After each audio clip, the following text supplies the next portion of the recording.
Few people understand why manifestation flows like water for some and feels like pushing a boulder uphill for others. And the answer has nothing to do with how hard you try, how disciplined you are, or how spiritually evolved you've become. The real difference lives in one place: internal coherence. A system that has stopped arguing with itself. Here's what most people miss. They've been taught that results come from effort.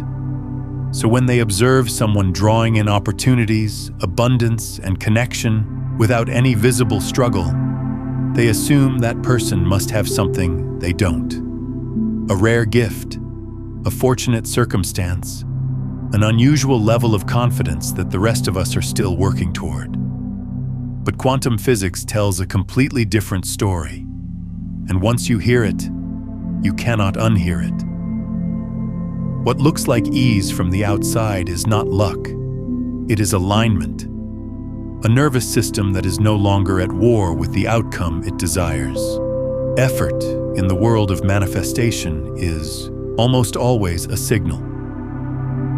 And that signal is not telling you to push harder.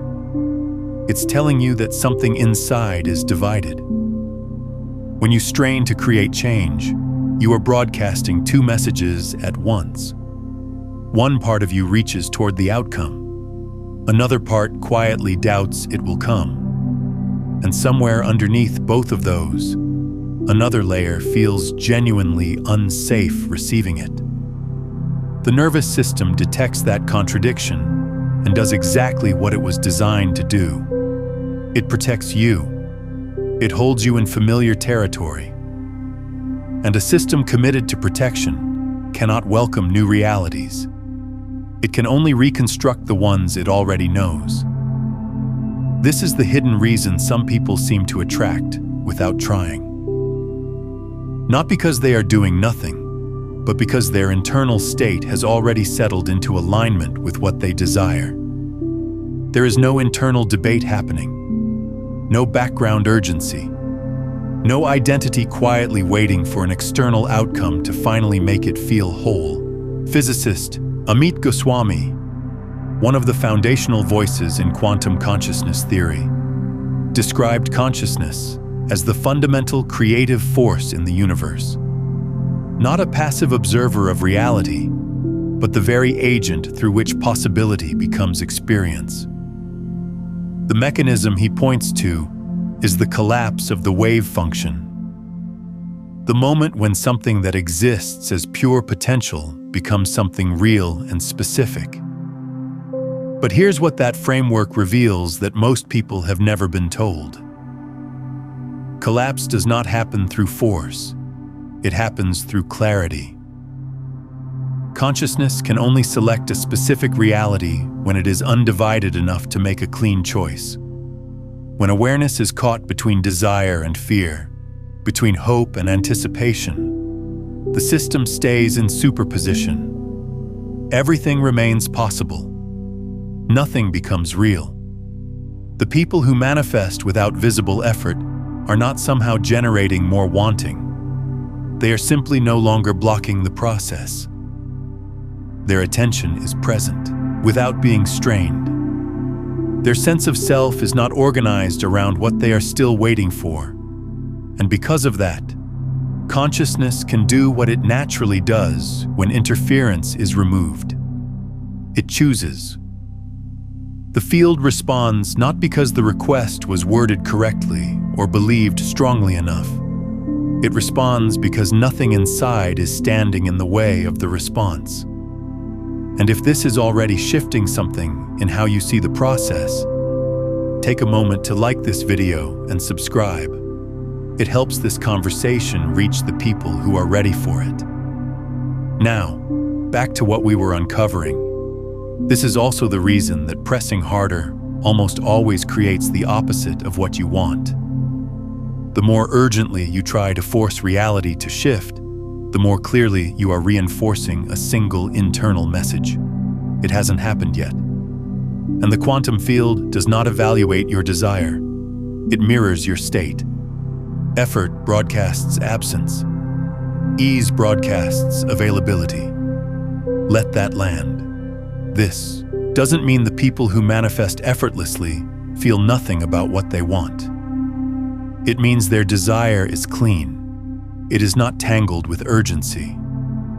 They can hold a deep preference without needing that preference to be fulfilled in order to feel okay right now. And that distinction, wanting from a place of fullness versus wanting from a place of lack, is one of the most important things you will ever understand about how reality actually responds to you. Society doesn't teach this. We are raised to believe that trying harder is always the answer, that effort is a virtue, that if something hasn't happened yet, the solution is to want it more. But the quantum field is not rewarding effort. It is responding to coherence. And coherence does not feel like straining. It feels almost shockingly simple. This is why manifestation can feel unfair to someone who doesn't yet understand the mechanics. Two people can hold the exact same desire. One reaches for it with everything they have and watches it stay out of reach. The other moves through their life with quiet ease and finds that very thing arriving without a struggle. The difference is not belief strength. It is not positivity. It is not even spiritual practice. It is internal stability. And once you truly understand that, a question opens up that changes everything. What is actually happening inside the nervous system of someone who receives without resistance? Because the answer to that question rewrites everything you thought you knew about how manifestation works. Quantum physics does not describe a universe that bends to force. It describes a universe that resolves through observation and choice. That single shift in understanding is enough to explain why effort, the very thing most people reach for first, is often the hidden wall standing between them and the reality they are trying to step into. Classical thinking operates on a simple chain. You take action, reality responds, cause, then effect. But quantum theory, particularly through Goswami's framework, reveals that this picture is incomplete in a way that matters enormously. Reality does not simply react to what you do. It emerges when consciousness selects one specific possibility out of the infinite range that already exists simultaneously in the quantum field. Before anything becomes solid, before any experience takes form, it exists as potential, a wave of what could be. These potentials are not waiting for more action. They are not waiting for more wanting. They are waiting for a state of awareness that is coherent enough to resolve them, a clear enough signal to collapse probability into a specific experience. Most people misread this completely.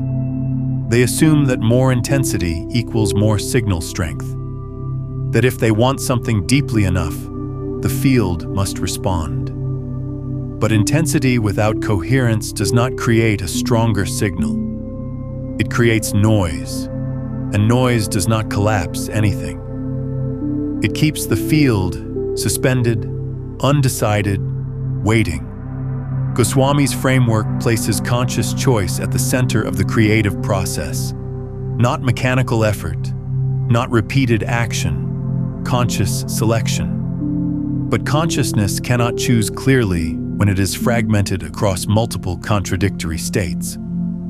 When one part of you is reaching forward and another part is bracing for disappointment, no unified selection occurs. The system remains between states. In quantum language, it stays in superposition, all possibilities alive at once, none of them resolving into experience. And here's where most manifestation approaches quietly fail the people using them. Effort increases fragmentation. When you try harder, the mind becomes more engaged, not less. It begins scanning for evidence, monitoring for progress, checking external reality for signs that the inner work is paying off. Every act of checking reinforces a single underlying assumption. It is not here yet. And in quantum terms, that assumption becomes woven into the state the system is expressing. You are not pulling the desired reality closer. You are broadcasting a reality in which the desired outcome is still absent. Effort does not collapse possibility. It extends superposition. The person who manifests without struggle is doing something fundamentally different. They are not generating a stronger desire. They are dissolving the internal contradiction that was preventing selection in the first place. Their awareness is not oscillating between states. It has settled. And that settledness gives consciousness the condition it needs to do what it does naturally. Choose, align, collapse. This is why breakthroughs so often arrive when someone stops trying to make them happen. The moment attention relaxes, the internal field quiets. The moment the nervous system exits vigilance, awareness becomes available for something other than monitoring. And when awareness is genuinely available, not performing availability, but actually resting in it, the quantum field reorganizes. Not because reality suddenly started listening, but because you finally stopped interrupting the process. This also explains one of the most common frustrations in the manifestation space: visualizations that produce no results, affirmations that feel hollow no matter how many times you repeat them. When the mind is rehearsing one reality while the body is broadcasting an entirely different emotional signal, coherence is not present. Consciousness cannot choose from a divided transmission. The technique is not the problem. The state underneath the technique is. Quantum manifestation is not a method. It is not a practice you perform. It is a state the system either occupies or it doesn't. When the system is coherent, when the thought and the emotion and the physical body are all expressing the same reality, consciousness collapses outcomes that match that unified expression. Without effort, without convincing, without repetition, the field responds to alignment, the way a string responds to the frequency that matches its natural resonance. It doesn't need to be forced. It simply vibrates. This is what underlies those experiences people describe as almost accidental breakthroughs. From the outside, they appear random, sudden and unexplained. But when you speak with the person who had the experience, a pattern nearly always emerges. The breakthrough arrived following a period of internal quiet, a phase of emotional neutrality, a time when the urgency had dissolved and they had stopped reaching. That internal quiet is not emptiness, it is readiness. The system had finally cleared enough interference for consciousness to make a clean selection. Which leads to something most people in this space have not yet considered. If manifestation depends on coherence, and coherence depends on the condition of the nervous system, then the real practice is not about changing your thoughts. It is about creating the internal environment in which consciousness can operate freely. Because the field does not respond to what you want. It responds to the state you are in when you want it. And this reveals the next essential question. What is actually happening inside the nervous system of someone who consistently allows reality to reorganize around them? And why does the stress response, even in subtle forms, create an invisible wall that blocks that process entirely? What most people have never been told is that consciousness does not float free above the biology. It moves through it. It expresses itself through the nervous system, and the state of that system is either an open door or a closed one. When the nervous system is locked in survival mode, even the most sincere desire cannot reach the quantum field in a coherent form. The signal gets lost in the noise of the body's alarm system. From a neuroscientific perspective, a system running on chronic stress, hypervigilance, or emotional urgency is operating in high beta brainwave states. These frequencies are extraordinarily useful for navigating threats, solving immediate problems, and staying alert in uncertain situations. But they are entirely incompatible with the kind of unified, settled awareness that quantum selection requires. In high beta, the brain is not present. It is bouncing between the past and the anticipated future, between what it wants and what it is afraid of losing, between what it is reaching for and why it probably won't arrive. That fragmentation is not a character flaw. It is a biological response. But it is the precise condition that keeps the wave function unresolved. People who manifest with ease tend to operate from a different baseline. Their nervous systems return more readily to alpha and theta states, the frequencies associated with calm alertness, creative openness, and genuine internal regulation. In these states, the mind is present without being forceful. Attention can focus without becoming a grip. And critically, the body is not broadcasting lack or danger as its primary message to the field. This matters more than most manifestation teachers acknowledge. Because the quantum field is not reading your thoughts alone. It is reading your total broadcast, the unified signal produced by your thoughts, your emotional body, and your physical state simultaneously. When the body is in urgency, that urgency overwrites the intention. The field receives the louder signal, and urgency is always louder than intention. Joe Dispenza has articulated this clearly in his research. Stress hormones condition the brain to scan for problems rather than possibilities. The mind in stress is not open to new realities. It is trying to predict them so it can manage the threat before it arrives. But from a quantum consciousness perspective, this creates an even more specific problem. Prediction locks the system into past-based pattern generation. The brain recreates what it already knows because familiarity registers as safety. And a system whose primary directive is to recreate the familiar cannot collapse anything new. The biological mechanism designed to protect you is the very mechanism preventing reality from shifting. Here is something that rarely gets said plainly. The nervous system's need to control outcomes is not a spiritual failing. It is a survival strategy. It arises when some part of the system does not trust the environment, does not trust the timing, does not trust itself. And quantum creation cannot happen from that state. Not because the universe is withholding, but because control and receptivity are physiologically incompatible.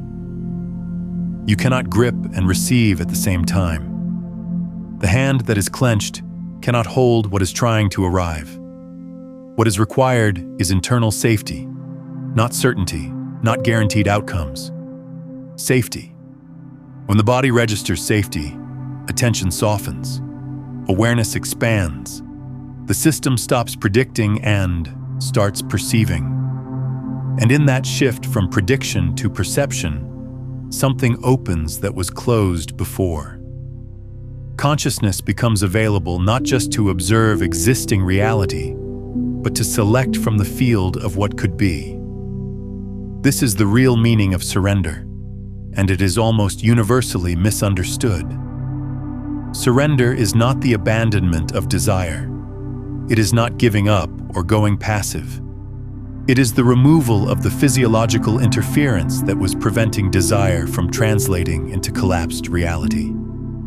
Surrender is a nervous system event before it is a spiritual concept. The body relaxes its grip. The alert system quiets. Prediction ceases. And in that physiological shift, the field opens.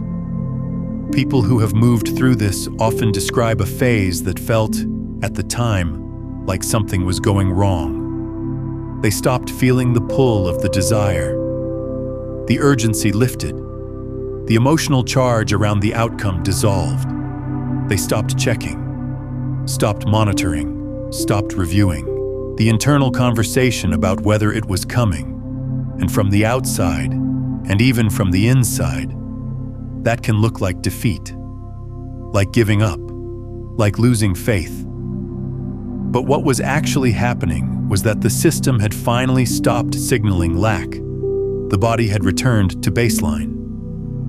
And in that baseline, a subtle but fundamental shift occurred. The mind stopped waiting for reality to change and began operating as though it already had. That is not delusion. That is coherence.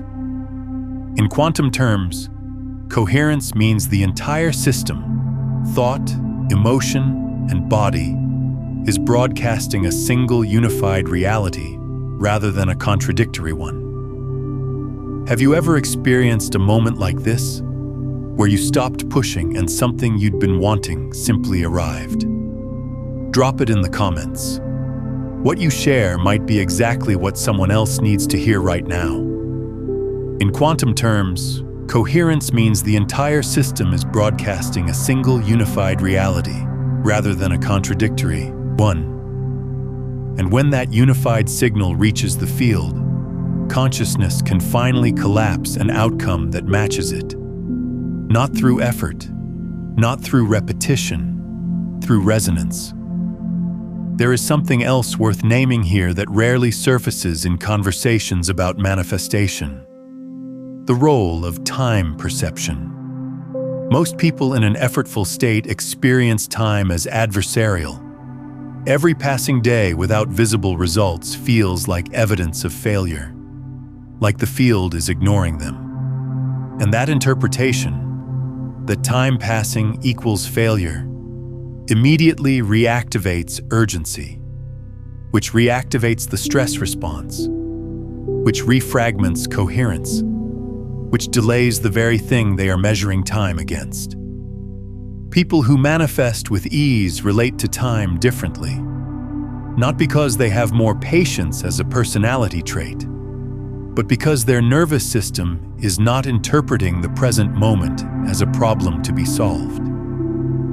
Time is not an enemy proving them wrong. It is simply the medium through which alignment expresses itself. There is nothing to measure against, because there is no internal deadline generating anxiety. And when the timeline stops being experienced as a threat, the system stays coherent. The collapse can happen in its own natural rhythm, rather than being perpetually interrupted by reactivated urgency.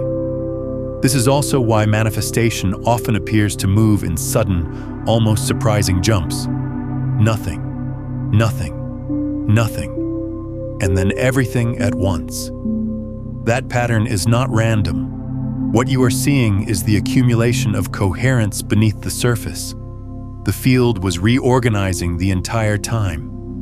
But each time urgency reactivated, it interrupted the process. And when finally the interruption stopped long enough for the selection to complete, the result appeared quickly.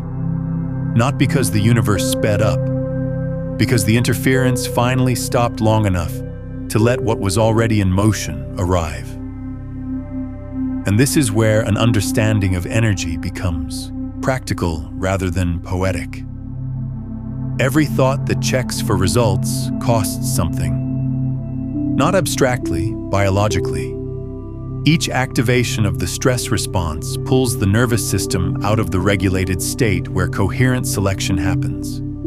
Each moment of urgency resets the baseline. Think of it like tuning a radio. Every time you reach over and twist the dial slightly, just to see if the signal has gotten clearer, you are actually disrupting whatever clarity was beginning to form. The station doesn't strengthen through repeated checking. It locks in through sustained stillness. And the more you trust the stillness, the more the signal sharpens on its own. If what we're exploring here is opening something in you, this video only touches the surface of what becomes possible when you understand coherence as a complete living system. In my book, Beyond the Frequencies, A Quantum Guide to Consciousness Mastery, I map out the 9 master frequencies that govern how consciousness broadcasts and receives, including the specific practices for moving from effortful seeking into effortless embodiment. It's linked in the pinned comment below.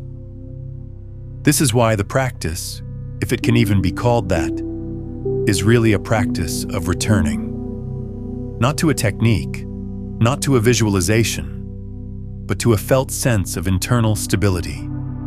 A body that is not bracing, a mind that is not narrating delay, an identity that does not need external confirmation to feel complete in this moment.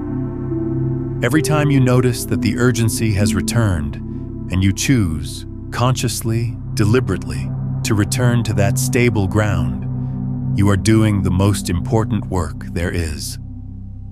Not because the return itself collapses anything, but because each return makes the stable state more familiar to the system, more automatic, more baseline.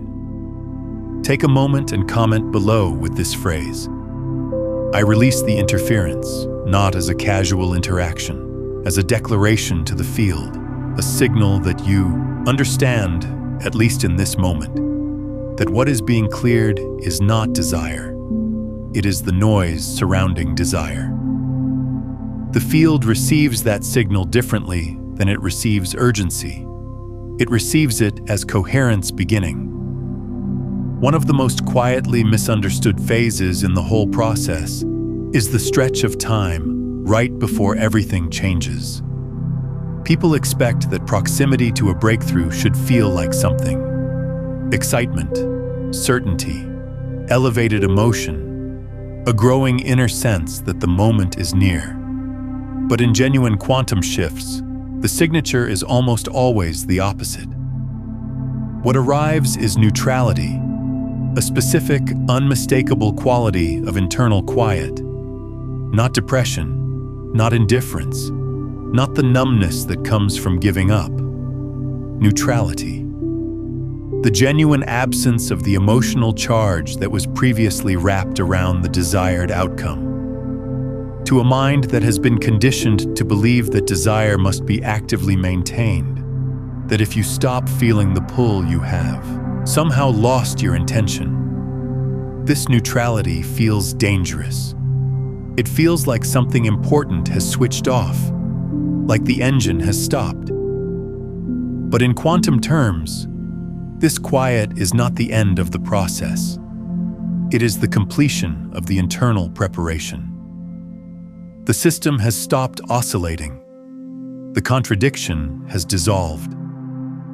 The identity that required the outcome to prove something has softened enough to stop being a source of interference. And here is the critical distinction that changes everything. Reality does not respond to how much you want something. It responds to who you are when you want it, to the identity your system is occupying in the present moment. When the emotional charge lifts, it is not because desire has faded. It is because identity has shifted. You are no longer the person who needs this outcome in order to be complete. And when that shift happens at the identity level, the field has nothing left to reflect back as absence. The resistance collapses, and reality begins to reorganize to match the new configuration. In physics, when a system has resolved its internal contradictions, it reaches what's called a ground state, its lowest energy, most stable configuration. In human experience, that ground state shows up as emotional neutrality, not flatness, stability. The nervous system has stopped scanning for confirmation because there is nothing left to confirm. Awareness has returned to the present moment, not because of discipline or spiritual practice, but because the future has stopped feeling like a problem that needs monitoring. This is the experience behind the phrase you've heard 100 times. It happened when I stopped thinking about it, which sounds like coincidence, but it is not. What stopped along with the thinking was the internal pressure. The body stopped signaling lack. The mind stopped narrating the gap between here and there. And in that cleared space, consciousness became available, not just for observation, for selection. Excitement, as beautiful as it feels, is forward-leaning. It still points toward a future that is not yet here. And anything that keeps attention anchored in a future that is arriving, rather than a present that already contains it, is still subtly reinforcing the signal of absence. Neutrality carries a completely different message. It says from inside the body, there is no gap. There is nothing missing. There is nothing to move toward, because nothing has been left behind. From a neurobiological standpoint, this neutrality corresponds to a shift into parasympathetic dominance. The body's regulatory system takes the lead. The prediction engine quiets, and prediction, more than almost any other cognitive function, is what holds reality in repetition. The brain predicts based on what it has already experienced, and as long as it is predicting, it is actively working to recreate the pattern it is predicting from. When prediction relaxes, that creative grip on the past releases, and probability begins to reorganize freely. This is also why manufactured positivity so often produces the opposite of its intended effect. Placing a layer of forced optimism on top of an unresolved nervous system does not create coherence. The smile sits above the tension. The affirmation floats above the doubt. Consciousness cannot make a clean selection from a signal that is performing one reality while the body broadcasts another. The field reads both layers, and when the layers contradict, the field stays in superposition. The technique produces friction rather than flow.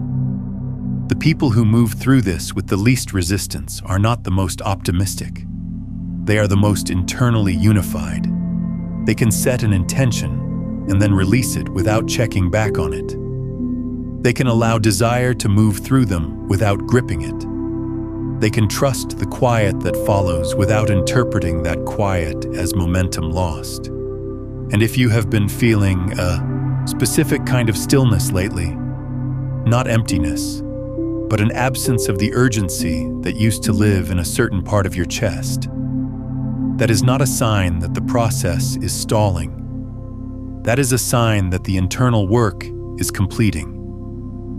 The signal has been sent, the system has resolved, and reality, which moves on its own timeline regardless of whether you are watching it, has already begun to catch up.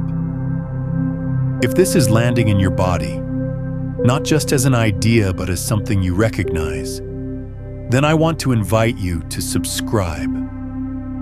Not simply to this channel, but to this frequency, this ongoing conversation about what it actually means to move through life as a coherent field rather than a fragmented one. Because this work continues. And consistency matters more than intensity when you are learning to hold a new baseline. The most quietly devastating mistake in this entire space, the one that blocks more results than fear, doubt, or disbelief combined, is treating manifestation as an activity rather than a condition. The moment you pick up manifestation as a tool, something subtle but significant happens. You have positioned yourself outside the reality you are trying to enter. Because tools are used by someone who is lacking something. Tools exist to fix an absence. And the moment you reach for manifestation as a fix, your identity has already confirmed the problem. You are the one without. And the field mirrors that precisely. The people who receive without resistance are not running a manifestation protocol. They are not performing a practice. They are inhabiting a state in which the desired outcome registers as structurally normal. Not miraculous, not exciting. Normal, as in consistent with who they currently understand themselves to be. And that normality, that quiet structural expectation, is what allows reality to reorganize without friction. Because the field has nothing to overcome. There is no gap between identity and outcome for the universe to bridge. From a quantum perspective, this is precise and not metaphorical.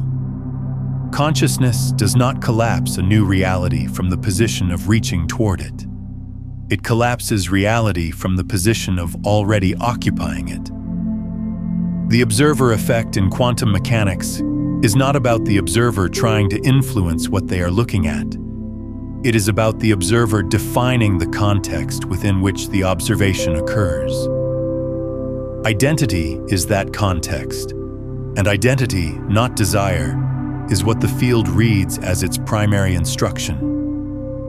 When someone repeatedly checks whether manifestation is working, revisiting the method, reassessing belief levels, scanning external circumstances for evidence, they are not expressing doubt. They are expressing an identity that is still organized around waiting. The body holds a micro-posture of forward lean. The nervous system maintains a low-level state of anticipation. And that lean, barely perceptible, often unconscious, is enough information for the field to remain in a holding pattern. Anticipation and arrival cannot coexist in the same state. They are physiological opposites. This is the deeper reason so many people feel drained by manifestation work over time. Not because it isn't real, but because the approach keeps them in effort mode. It keeps reinforcing an identity organized around not yet. The practices give the seeking mind something to do, which feels like progress, but which often subtly deepens the impression that the seeker is still a seeker, still outside, still waiting to arrive somewhere they are not yet standing. The people who stop experiencing manifestation as work eventually reach a point where they simply stop doing it. Not in defeat, in completion. They stop emotionally revisiting the desire. They stop narrating the internal story about when and how it will come. They stop explaining the process to themselves as a way of reassuring themselves it's still on track. And in that cessation, something that effort was blocking finally has room to emerge. Embodiment. The state in which the outcome is no longer a future event, the identity is moving toward. It is a present condition the identity has settled into. Embodiment is when your behavior stops referencing a future. Your choices, your pacing, your emotional responses, the tone of your internal voice. None of these are organized around anticipation anymore. They are organized around congruence. You move through your days as someone whose life already contains what was once desired. Not as a performance, not as a pretense. Because the nervous system has genuinely recalibrated. The body's baseline has shifted. The brain's prediction model has updated. And from that new baseline, reality encounters no friction. It simply organizes to reflect the identity that is now being expressed. Quantum physics describes this moment as the interference pattern resolving. When the waves of internal contradiction stop canceling each other out, the signal becomes coherent, and a coherent signal collapses a specific outcome. In lived experience, this resolution doesn't feel like an event. It feels like life beginning to flow. Conversations carry unexpected openings. Timing bends toward you in ways you couldn't have arranged. Connections appear without effort. Circumstances rearrange themselves without being pushed. And the strange thing, the thing that will make you want to analyze it, is that analyzing it risks reintroducing the interference. The act of trying to understand why it is working is itself a subtle act of checking. And checking is always a signal from an identity that is not yet fully resting in the new baseline. This is the final paradox. The less you treat manifestation as a thing you are doing, the more you discover that something is moving through you. When identity stabilizes, truly stabilizes, not as a belief but as a biological reset, reality has no instruction left but to match it. The outcome does not arrive as a reward granted to someone who tried hard enough. It arrives as the natural consequence of an alignment that has already completed. Effect following cause, not through effort, but through resonance. When you land on that understanding, the question changes entirely. You stop wondering how to manifest faster. You stop troubleshooting the process. You start asking a single, far more powerful question every morning when you open your eyes. What state am I returning to today? Because the state you inhabit is the reality you inhabit, and that is not a metaphor. In quantum terms, it is the mechanism. What state are you returning to? And if you're honest with yourself right now, what is the one old pattern that still pulls you back out of coherence when you least expect it? Leave it below. Naming it in this space is already the beginning of releasing it, which brings everything to its final layer. The question at this depth is no longer whether any of this is true.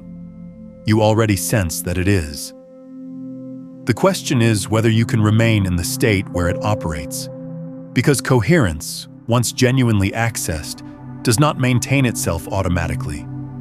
The mind is trained. It has grooves. And without conscious anchoring, the system drifts. Old identities reassert themselves slowly and quietly. The forward lean returns. Urgency reactivates. Measurement reemerges. And before you fully notice what has happened, the baseline has shifted back. Not to failure, but to effort. And effort, as we have established, is the signal that something has come out of alignment. This is where most people unknowingly lose what they have already found. They access coherence. They feel the neutrality. They experience the quiet. And then, in the absence of visible confirmation, the trained mind begins its familiar work. It starts measuring, weighting, explaining, analyzing, and in doing so, it re-anchors identity to the pattern that keeps outcomes at a distance. The field mirrors the return immediately, not as punishment, as physics. Here is something that doesn't get said often enough. Coherence is not a destination you arrive at once. It is a frequency you learn to return to. Every time you notice urgency and choose neutrality. Every time you notice checking and choose trust. Every time you notice the lean toward the future and bring awareness back to the present. Each of those returns strengthens the baseline, not by accumulation of technique, by the gradual recalibration of identity toward a new normal. A normal in which the desired reality is not something being pursued. It is something being inhabited incrementally as the interference dissolves. And this is where embodiment becomes a daily practice, not in the sense of a ritual you perform, but in the sense of a question you live. Not, how do I get there? But what would someone who is already there do right now? How would they speak? How would they make decisions? What would they pay attention to? And what would they let pass without latching onto it? These are not visualization exercises. They are identity calibrations. Small, consistent choices that signal to the nervous system and to the field that the baseline has shifted. That the old identity organized around waiting is no longer the one driving the system. The mind will resist this at first. It has been trained for a long time to believe that the distance between where you are and where you want to be is what makes the desire real. That if you stop feeling the gap, you have somehow given up on the thing you want. But the truth is the opposite. The moment you stop requiring the gap to validate the desire, you have stepped out of the very pattern that was keeping the gap in place. The desire does not disappear. It deepens. It becomes quieter and more certain, more structural than emotional. And from that place, it stops broadcasting as request. It broadcasts as expectation. And expectation is received by the field as already resolved. There is also a relationship between self-concept and the speed of manifestation that almost no one addresses directly. Self-concept is not the same as self-esteem. It is not how good you feel about yourself on any given day. It is the deep, largely unconscious sense of what is normal for someone like you. What is available for someone with your history, your background, your current circumstances. And most people's self-concept is organized around a story about what they have been, what has happened to them, and what they therefore are. That story is not a belief that can be changed by repeating a different affirmation. It is a felt sense held in the body. It is the invisible architecture within which the field selects what to collapse. When the self-concept quietly believes that the desired outcome is for other people, for people with different circumstances, different starting points, different luck, no amount of conscious desire can override that signal. The body knows what the mind is trying not to say, and the field reads the body. This is why the deepest manifestation work is not about visualizing outcomes. It is about gently, persistently expanding the sense of what is normal and available for you specifically. Not by forcing a new belief, but by accumulating small, embodied experiences of operating slightly beyond the edge of your old self-concept. Each of those experiences rewrites the story from the inside, not as a new narrative you are telling yourself, but as lived evidence the nervous system has recorded and integrated. This is the real reason community matters in this work. Not for inspiration or motivation. Those are surface-level benefits. But because the human nervous system is profoundly social, it co-regulates. It takes cues from the field created by the people around it. When you are surrounded, even digitally, by people who are operating from coherence, who are speaking from alignment rather than lack, who are embodying rather than reaching, your own nervous system begins to entrain to that frequency. Not as a decision you make. As a biological response you cannot entirely control. The nervous system learns coherence partly by being in the proximity of coherence. Which means that who and what you surround yourself with is not a soft lifestyle question. It is a hard quantum mechanics question. The fields you spend time in become the field you broadcast from. This is the real reason community matters in this work. Not for inspiration or motivation. Those are surface-level benefits. But because the human nervous system is profoundly social, it co-regulates. It takes cues from the field created by the people around it. When you are surrounded, even digitally, by people who are operating from coherence, who are speaking from alignment rather than lack, who are embodying rather than reaching, your own nervous system begins to entrain to that frequency. Not as a decision you make, as a biological response you cannot entirely control. The nervous system learns coherence partly by being in the proximity of coherence, which means that who and what you surround yourself with is not a soft lifestyle question. It is a hard quantum mechanics question. The fields you spend time in become the field you broadcast from. This is what people mean when they describe certain communities, teachers, or spaces as genuinely transformational. It is not the information that changes them. It is the resonance, the field they are choosing to immerse themselves in. And when that field consistently reflects coherence back at the nervous system, something begins to shift at a level beneath conscious intention.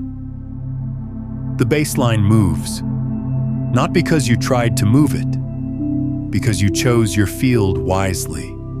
And if you know someone who has been caught in that loop of effort, someone still pushing when they could be allowing, share this video with them. The act of sharing is not just generous, it is a quantum ripple. When you extend coherence outward, you reinforce it in yourself. The field you help someone else access becomes part of the field you are already standing in. Collective awareness expanding in one direction pulls every node of the network with it. That is not a metaphor. That is how resonance works, which brings everything to its final layer. The question at this depth is no longer whether any of this is true. You already sense that it is. The question is simply whether you are willing to stop performing and start inhabiting. Whether you can let the urgency become stillness. Whether you can trust the quiet enough to stop filling it with effort. This is what quantum rebirth and its companion framework, quantum grimoire, was designed to support. Not to give you a new manifestation method. Not to add another layer of technique on top of an already effortful practice, but to help you stabilize what you have already accessed. To give the nervous system a consistent container for coherence. To prevent the trained mind from quietly pulling you back into the effort loop before reality has had the chance to fully reorganize around your shifted identity. It lives quietly in the pinned comment. No urgency, no pressure, only if the resonance is already there.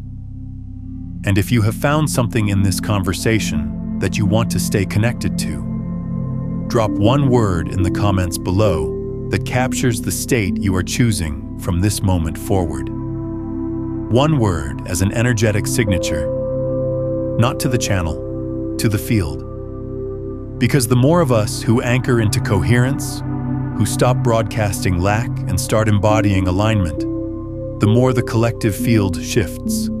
Consciousness is not isolated within individual bodies. It moves between them. It informs them. And a community of people choosing coherence as their baseline is not a small thing. It is a genuine force in the reorganization of shared reality. Subscribe not just to stay connected, but to stay coherent. To remain in this space where the conversations go beneath the surface, where science and consciousness are not in opposition, but are two languages describing the same underlying truth. Because when coherence finally becomes your resting state, when it stops feeling like something you access in moments and starts feeling like simply how you move, manifestation stops feeling like something that happens to you. It starts feeling like something you are. And when you reach that point, the truth that was waiting at the center of all of this finally becomes undeniable. You were never meant to force anything into existence. You were meant to become clear enough, settled enough, whole enough, that what was always already possible could finally find its way through you. And if you want to understand exactly why the state you hold right now is already shaping what arrives next, watch this. Is why your thoughts become your reality instantly. It goes directly into the mechanics of how your inner broadcast collapses specific outcomes, and why the speed of that collapse depends entirely on the frequency you're transmitting from.